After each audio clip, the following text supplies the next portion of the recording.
Good evening, everyone. Thanks for coming out to tonight's meeting. I'm Karen Tobo, your recording secretary, and tonight's you asked for speaker. And so tonight we're talking about the pros and cons of collaborative online family trees. I wanted to start by asking, genealogy continues to change over the years, but I wonder how many of us feel like our primary work is done with binders and file folders and mostly the printed page in our genealogy. There's probably a good dozen of us that's their primary environment. And how many folks feel like they're mostly working with a desktop application that they've installed on their computer, and that is where their family tree lives? Whether it's Roots Magic or Family Tree Maker or Legacy or one of those. Are there folks that feel like their primary work is in an online database that belongs to them but resides on a website like Ancestry or RootsWeb? I think I'm kind of close between this one and the next. Is there anyone besides perchance myself who feels like their primary work right now is being done on a massive online collaborative tree like Family Search Family Tree or WikiTree or Jenny? So it sounds like the majority of us are working primarily either in desktop software or in their ancestry.com or a similar database, praying that their computer servers work better than the ones we have at home. So how many of us have done some work with a large online single tree like Family Search, Jenny, WikiTree, We Relate?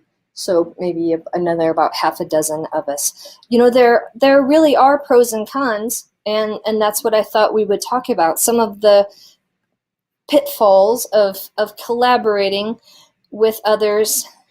I'm going to have to turn around and look because my notes are covering my own slide, is mistakes. You know, mistakes happen. Have you found your great-great-grandparents connected to the wrong folks on Family Search? And then you go and say, no, he was the son of Thomas. And then next week someone goes, no, he was the son of Michael. And you say, no. And you go back and forth. When we allow others to access and modify our family tree, these mistakes can come in. I also feel like that same openness can allow others to correct those mistakes, but certainly we give up a bit of ownership of our tree when we participate in a collaborative environment. And we can have debates that can get pretty excited. Our sense of our ancestors ties into our own identity, our heritage, and when there are competing beliefs about someone's origins, their family links, genealogy collaboration is not easy. We're really passionate about our ancestors, and working out disputes with others can certainly be challenging. We all know that the source of record may conflict or may be completely unclear. And sometimes our firmly held family stories turn out to be stories. Sometimes relationships that were hidden can come to light when we work with others, for good or for that can bring good stress or bad stress into our lives. I think the best collaborative genealogists understand that working with others can mean being open to accepting a different point of view.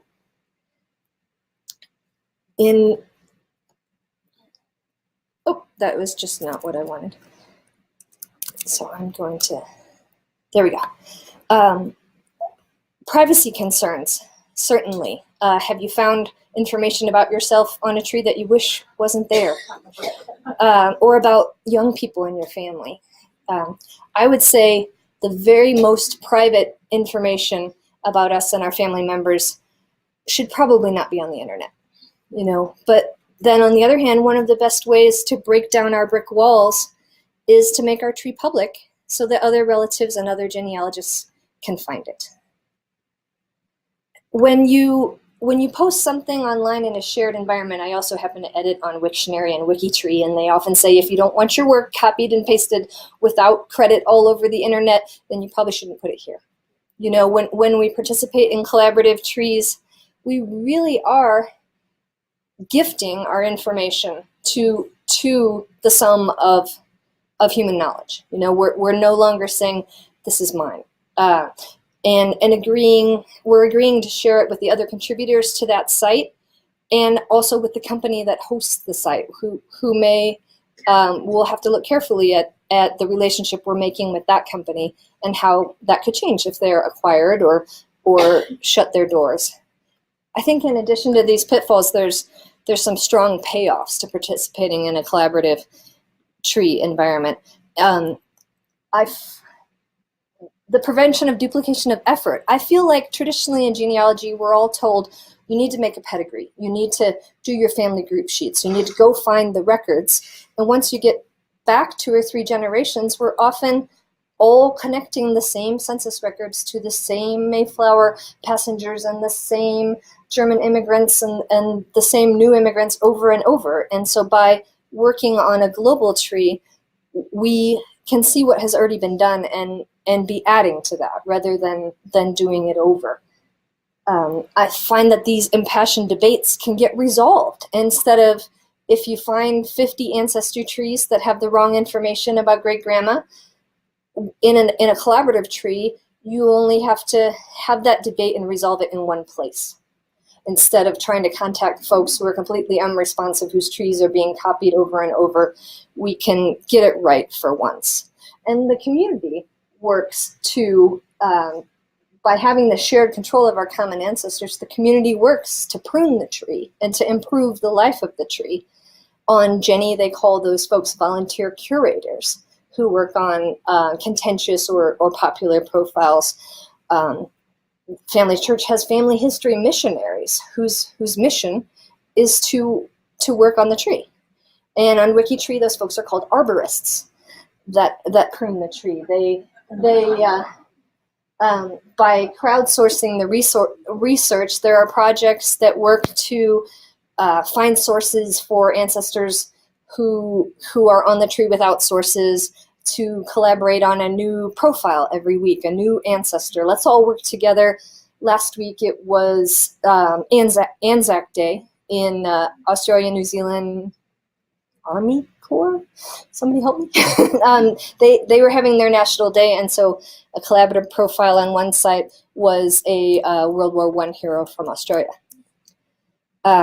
When we work with the trees, we wonder how we're going to get our data in and out. And so I'd like to talk about some of the features of the 3 largest collaborative trees: Family Tree, Jenny, Wikitree, which you'll see that I have the most experience with as we go on.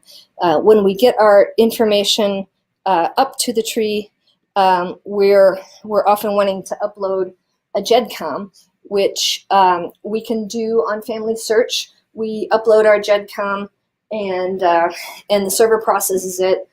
We review it, and one person at a time, we say, should we add them or are they already there? You know, so we upload all in one go, and then we match and import one at once. On Jenny, it's gotten so large, with probably 100 million ancestor profiles on the tree, that they have stopped allowing GEDCOM imports. Some folks are having some luck with a browser fast copy extension to help them get the information more quickly than typing it by hand out of their family tree maker, their ancestral quest, their legacy. And then over on Wikitree, they're uploading GEDCOMs up to a certain size limit. I think it's about 2,500 people. If your GEDCOM's got 40,000 like mine, you're going to have to break it down and find that it's easier to work in small batches, that you upload it. The servers match folks that may already be on the tree. I feel like Wikitree has the most strict matching, and I prefer actually the matching of Family Tree and Jenny because it's more fuzzy. They can find the Joeys and the Josephs and the Fredericksons with the C and without the C, and with the SON and the SEN, where Wikitree is not as strong as that fuzzy matching.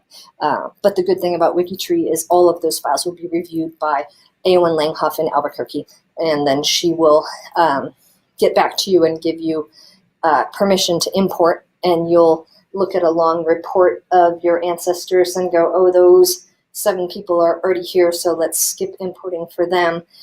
This one matches that person. This looks like a match, but it's not.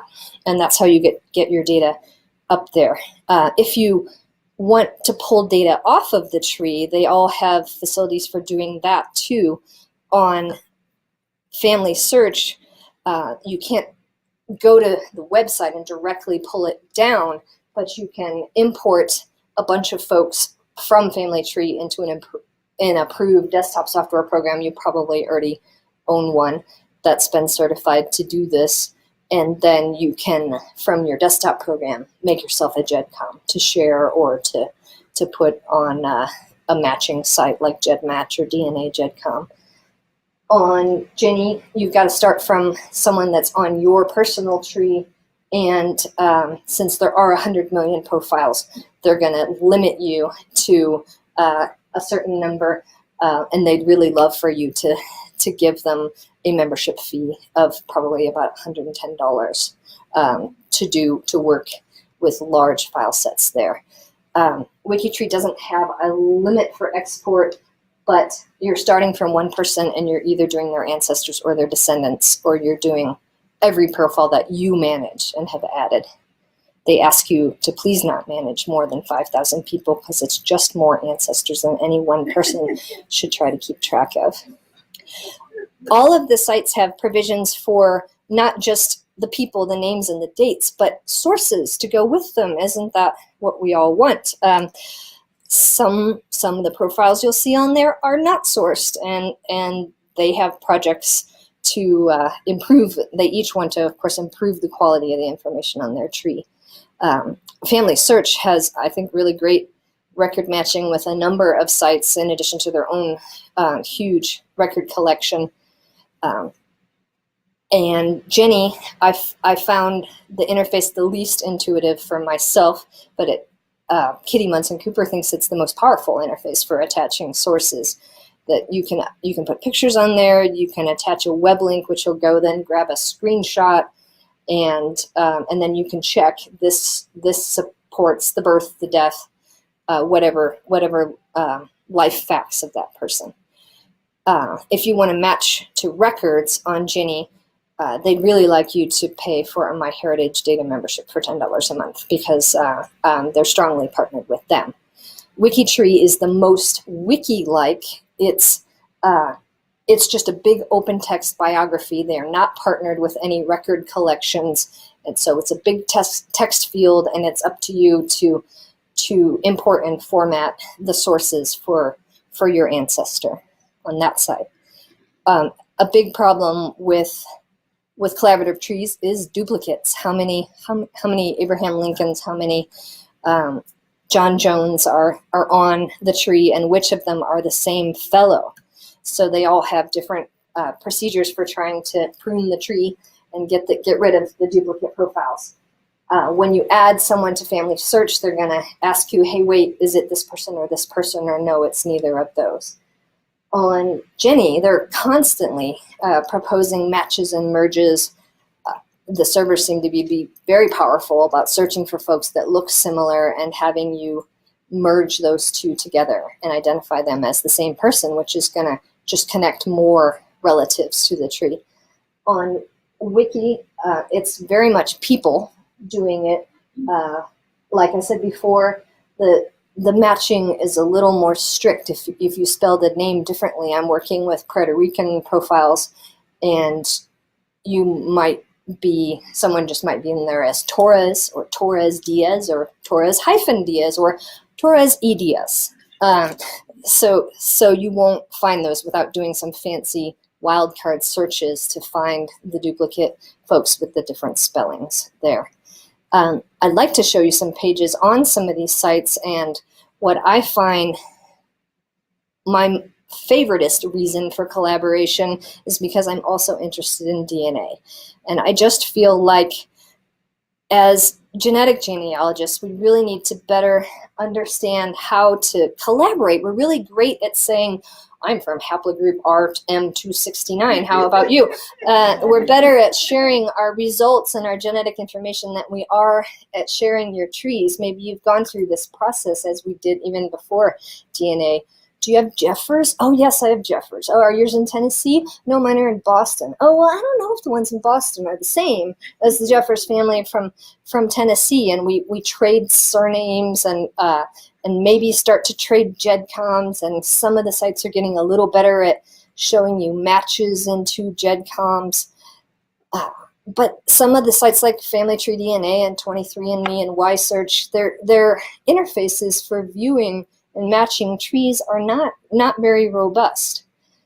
I feel like DNA and collaborative trees are just really like peanut butter and jelly, that they're the ideal platform for associating our DNA with our ancestry, which we're trying to do, of course, to say, could we prove or disprove that these genes and these families really do go together? Is the story we're telling ourselves on paper the same of the story that's in our blood? Peter Roberts, the head of the DNA project on Wikitree, says buying a DNA test and not sharing the results is like buying a new pair of glasses and never wearing them. You know, we spend a lot of money on these tests, and we definitely need more robust ways of sharing them. Family Search, I think, just because of their relationship with the church, the developers there say they may never get interested in tying DNA to the tree or even talking about genetic genealogy. It just may not be in their mission to talk about the ancient, 10,000-year-old history of the human race. And Jenny would love to. They've got. I looked all around their menu DNA.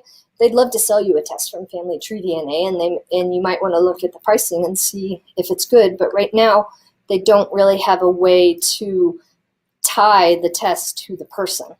And so I feel like now that Wikitree is the strongest interface for doing that, for seeing if we can use our test to confirm what our tree is telling us. So I want to switch here and just both look at the same screen and go take a look at some of the different interfaces. I feel that Jenny is the best tree if you're interested in how you relate to someone. This is, I can maybe go one bigger and then scroll down.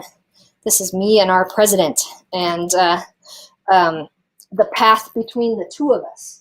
If we're cousins, I think we are. We're probably like 20th cousins, if you can trust the medieval English trees that folks have attached us to. But this path stays pretty much after 1700, so I have a lot more faith. But it includes marriages. It's not a blood relationship. This is the shortest path between 2 points. If you want to get from me to the president, you go, all this blue is Lowe family, and then it changes colors when Sarah Duncan marries Sarah Lowe marries William Duncan. And so then all the red is Duncan families and Rosanna Duncan's sister, Frances Duncan Browning. And then there's a marriage again. So there's 2 marriages in between President Obama and myself on this path. Between Donald Trump and myself, they could not find a path. Thank you, Mom and Dad. And so I think it's a new way of thinking about genealogy that I think is touching, especially to communities where deep ancestry is so hard to know. My husband's family immigrated from Japan, and he knows of his great-grandparents, and that's really about it. He never met any of them. He only knew his, actually that's not true, he knew two of his great-grandparents had the Windsor Hotel in Denver, which is now a parking garage catty-corner from the old spaghetti factory. And African-American folks can be so challenging to know their deep ancestry, where they may turn to mitochondrial DNA, but to know the 1600s is just not possible for many folks. And some of these paths, it's a fun puzzle. It's like you're doing a jigsaw puzzle of the whole world, and you're working on it with thousands of other people. So I think it's a fascinating way to think about family ties in a new way. Now, for more traditional ancestry, I like some of the tools on WikiTree, like I'm looking at an ancestral view of myself. Here it's just showing what kind of tests will tell me about, that autosomal will tell me about all my grandparents. And the X chromosome applies to 3 of them, but not to my father's father, because he didn't pass an X chromosome to my dad, so he's not one of my X chromosome ancestors. Here it's showing my mitochondrial line as much as I know. So here's the people you've added on your direct maternal line. The X tree is neat, where it's saying, okay, this is my father, so he is responsible for 50% of my X chromosomes, as well as his mother. But then when we get back a few generations, I only know Annie contributed 1/8 of that X chromosome, around 1/8 that I got from my dad. And so it just shows you generations of your ancestors that are on that X line and the percentages that they contribute. Can I ask you, this is on Wiki? This is on WikiTree, where I've added the ancestors that I know. In fact, I'll show you a chart of who I know. I really like this ancestral confirmation aid. Again, this is on WikiTree.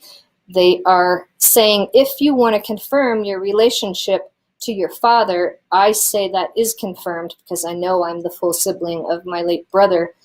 And I had a really great Y chromosome result come up just in March, where I feel like I've confirmed my paternal line back several generations. On my mom's line, I have a second cousin. Our grandmothers were sisters, so we believe we share that same maternal line, and we do have the same Y haplogroup. But for each ancestor, it kind of just goes down and says, here are the people who might be interested. If you're trying to prove your relationship to your mother, then you might look at the autosomal results of, well, this person's my daughter, my second cousin. This actually, I can see this is number 2 is my dad, right? Because here's my dad's first cousin. So here are some folks that are on the autosomal line that can confirm you to other ancestors. Here's a couple of folks who have taken Y chromosome tests who might help confirm my paternal line, especially my late brother, and a fourth cousin. So it just kind of goes down through the ancestors proposing on that paternal line. Look at some of these folks who have, these are all members who have registered tests. Where I can see them on my great grandpa's tree, or on his profile page. Each page is a person.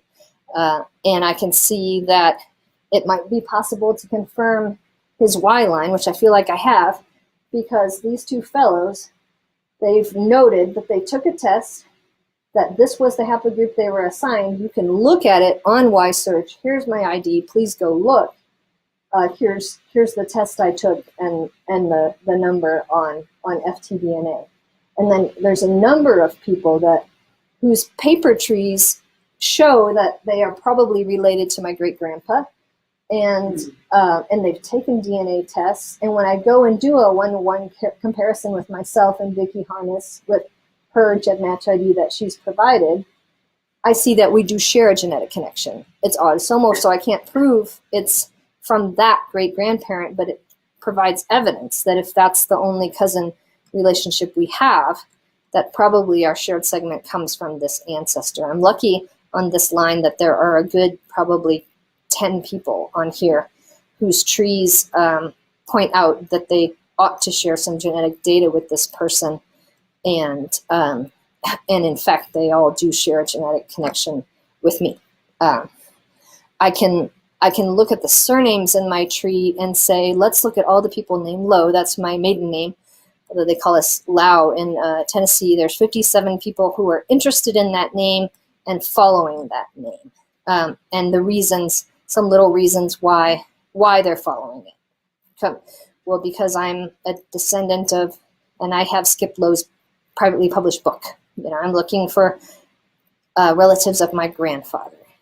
My family's from Texas, so here's all the people who are tracking and getting an email each night if there is a forum post about the surname Lowe, or if someone adds a person to the tree by that name. You follow Smith, your email inbox is going to be really busy. Even more powerful, I can look at the people who have an ancestor named Lowe who have taken a DNA test. There's an ancestor on the tree named Aaron Lowe from 1761. 3 people think they're related to Aaron, and they have taken a DNA test. And if I'm really interested in the men, since that's my dad's name, I can filter and say, I only want to see the people who took a Y test. And so now Aaron's, I don't see Aaron anymore on here, although he may be lower down in the list. But all the folks who are related to these, looks like 3 guys named Alfred, the test that they took, they haven't uploaded their genome to WikiTree. They've just noted, I'm a member, my tree is here, I took a test, here's where, ask me about it. Or here's my GEDmatch ID, just go look it up and then ask me about it. I must have just been searching for someone there. And we make notes about the confirmation of the relationships with the tests. By here, there's a little template for Y tests, and I've said that my great-grandpa's relationship to his grandpa or great-grandpa is confirmed because my 4th cousin once removed and my brother both have that name, both believe they have that low paternal line and do in fact match on the Y chromosome. Peter Roberts is a DNA expert and archivist from Georgia. Here he's noted just all the autosomal matches on his father's side and the actual chromosome segments with other members on the tree. And he's noted, this is a woman in his tree, and he's done a much better job at recruiting than I have. And so there's a good 4 people here, some of whom are remaining anonymous. They've shared their information with him, but not necessarily the world. But this person isn't sharing their first name with us, but they are sharing their tree. So we can see they're remaining anonymous. So is their father, and in fact their grandfather even, who's probably passed away. Well, we can assume. But probably in Arda. But this person's on here because of the maternal line that they have. They probably, if we go one more generation, we would see that woman, Elizabeth Roberts from 1760. So he's lucky enough to have 4 people who believe that Elizabeth Roberts is on their direct maternal line, and they've taken tests. I see H1, A3, A1 on all 4 of them. Pretty good evidence. If we look, we can get into some are on MitoSearch, some aren't. You know, this one hasn't noted a MitoSearch ID, so we could go begging, please won't you upload to MitoSearch so that I can compare your raw data.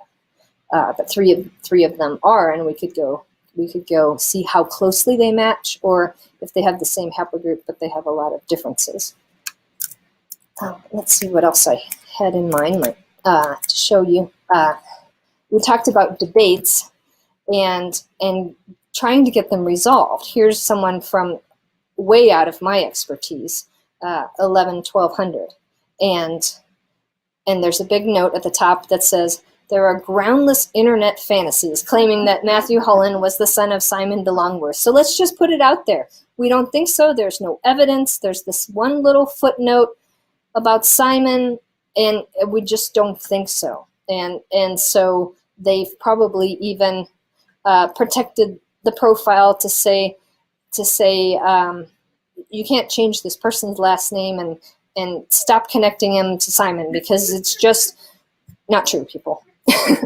There are a number of projects on both Jenny and WikiTree, and probably Family Search as well. You could find people working on particular areas. Going back to the 1200s like this, the Magna Carta project was big last year when they were coming up on their 800th anniversary, and they had proven about 200 American colonials who were documented back to signers of the Magna Carta. And so they say they have thousands more that they could be working on. And what they really love to do is look for bogus lineages back to these people, disprove them and get them off, and write up why they're not. Sorry, you may not be a descendant of Charlemagne. And we'd like to set the record straight there. In fact, they have a category called questionable gateway ancestors, colonial immigrants that appear to have these Magna Carta lines attached, and we keep finding them all over the internet, but they're not in the sources. They're not in Douglas Richardson, I guess, is a big source for folks working in that period. So here, update, royal line removed. Brother is a gateway ancestor. So that sounds like a good case that person has that ancestry too. But many folks that they have said, okay, we've severed that connection. We don't think the evidence is there. Let's see, there was one more. I think that might be, just some, yeah, this was fun. Each month they have something called the Sorcerer's Challenge, and if you participate, they want to give you a nifty sorcerer's hat badge. And so this is folks saying, I'm going to start with someone who exists on this tree and has no sources, so I'll look in unsourced, and if I know something about a certain place, maybe I will, I've been known to look at a couple of my home states, and you could go into unsourced Quakers and say, I'm going to add some sources to those folks. It looks like I need to do an update to the category to add Puerto Rico, which I've been working on lately. But I might go into Indiana and say, I'm very comfortable with 1850 and after, and it probably wouldn't, this looks like a child death, so that would be a tough one. But someone who was born in the 1920s, we could probably find her and add a source. So some folks don't just work on their own ancestors, but really enjoy volunteering and working on the ancestors of others. Another puzzle game they like to play is called Connection Combat. So each month they choose a different theme. Last month, or in March, they chose an Irish theme, and they said, who can we connect to this massive tree the fastest? Enya or Maureen O'Hara? And so I think Maureen O'Hara was connected first, and then at the bottom of everyone's profiles for the next couple months, they'll show you the path between you and Maureen O'Hara. So Jenny will show you the path between any two people, and the servers will go calculate it within 5 minutes. It's very powerful with all those paid memberships. They're buying lots of servers. WikiTree is founded by one guy in Westchester County, New York, who was the founder of Wiki Answers. Answers was his last venture. And so much fewer servers, and they're only showing you the connection between a few key people. The Queen Elizabeth is always on here. Lately, A.J. Jacobs, who had the Global Family Reunion. And spoiler alert that in April, the theme was April showers. And so it was Gene Kelly from Singin' in the Rain versus Al Roker, Weatherman. So that was their theme. And Gene Kelly was connected first. In fact, Al Roker is still not connected, so that might be a challenge for some of us to go find Al's ancestors or his cousins, in-laws, and see how he might connect to all of us. I think that is about all of the things I wanted to show you on Genie and WikiTree. I have yet to figure out how to find out on Family Search how you connect to someone. Red Skelton and my grandpa both sold sandwiches on the Vincennes trains in Indiana. He's like a third cousin of my grandpa, I think. But if you know how to get Family Search to tell you that you connect to someone, please let me know. Let's see, we're at 10 after 7, and so it's probably time for me to stop showing and ask what questions you might have. Karen, I started out because the Family Search is free. I thought, well, right, I'm going to create a tree there. And I had put down specific references. And the biggest one is from my third great grandfather. I think I'm the only person who's done any really real work on it. And someone crossed it all out and said no, and all they gave me was legacy. Oh, And they said, this information comes from legacy. And I thought, well, I'm giving you, real Massachusetts genealogical work. archives, Yeah. musket rolls, and other things that real documents. Right. And I thought, okay, I can fight this battle, or I can go over to Ancestry and Put it in my it's tree, and it's my mine, tree, and I don't have to worry about all these people who have decided they know more than I do. right, right. One of the things I like about WikiTree is that it keeps revisions, and so if someone messed up Al Roker, well, let's not pick him because I can't actually edit him because he's still living, but if someone messed up his father, we could pretty easily go back and say, well, what did Scott do? Did he mess it up? I'm going to guess he didn't, because he's a good researcher. It looks like the Social Security death index is no longer in that place. Oh, he's moved it down, maybe to make more of a chronology. But if he made a big mistake or removed all of my sources, I could restore data as it was from this time. I could explain why. Yeah. I know, I believe I was wanting to log in so I could look a little more closely at Red Skelton and see if they keep revisions, discussions. Okay, and can we request that history be restored? Something to ask. So we have all the changes, and we could go see what someone did, but not necessarily go back in time and say, we can't go back and say Donald messed us up, let's undo that, which is, yeah.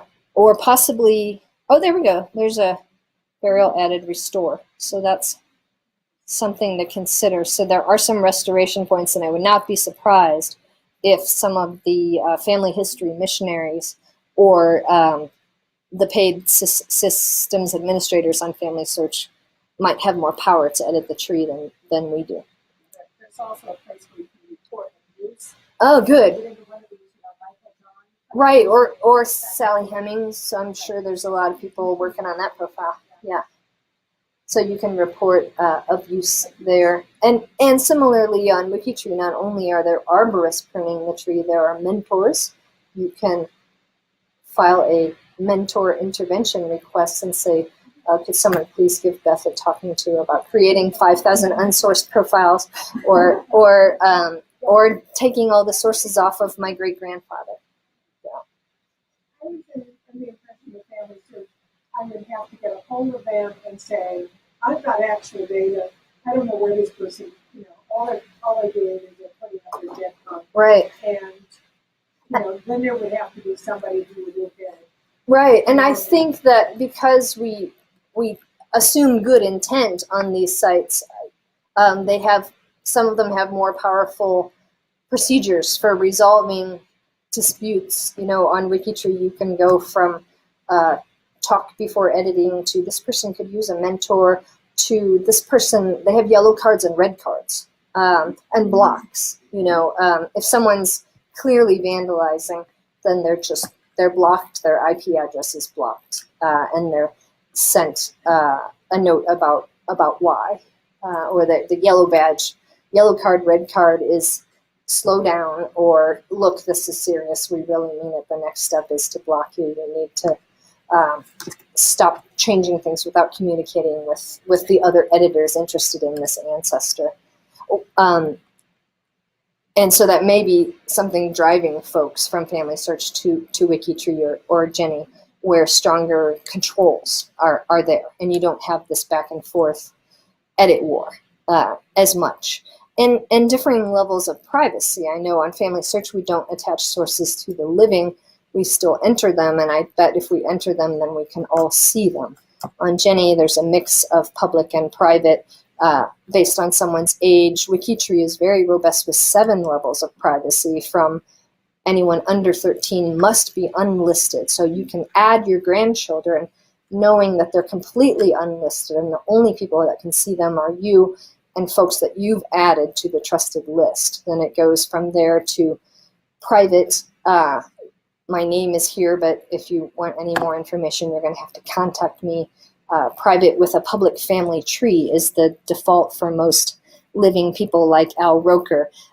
We can't see his exact birth date. In fact, on my own profile, I'm looking at it so I can see my exact birth date and place when I married my husband. But if you're looking at it on the public view, you will only see that I was born in the 70s. And I could even take that away, and that I'm the mother of a private daughter. All my ancestors I have on as quite public because they're all deceased. But this green public means you can view it all, but you can't edit it. I mean, if you think you know more about my father's life than me, then let's talk about it.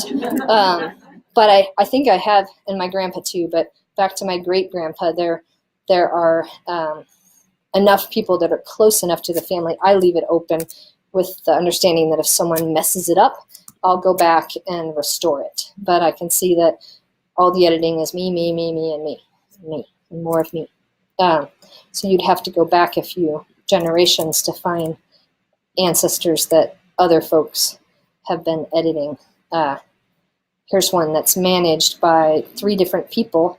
None of them are me, and I'm okay with that because these cousins are pretty good researchers. And so although I'm not the manager, the person responsible for changes to the last name at birth, I can still edit. And I probably have done a lot of editing on this profile since it's my paternal ancestor. So having those 7 levels of graded privacy and the ability to add folks to a trusted list and say, and look at the requests that I have sent, which are all the folks that I've asked to edit or been asked. I'm still waiting. I've invited the 3rd cousin of Hannah Nordhaus, local author, who's at Longmont on Thursday night talking about her ancestor who is believed to haunt La Posada in Santa Fe. So get your tickets, your free tickets for Thursday night to hear Hannah Nordhaus, or go read her book, American Ghost, about her Jewish ancestors in New Mexico, a whole heritage I knew nothing about. I added her tree as I read the book, and so I think her cousins are emailing me as often as they are her now. But I got to correspond with her about that, and we got to talk about the DNA test that she took and some of the things that she found there. Are there other questions, or shall, with it being 7:18, is it time to take a break?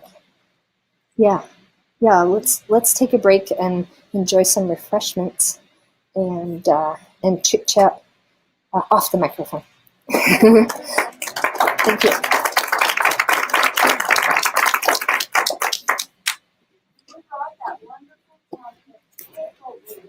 Oh.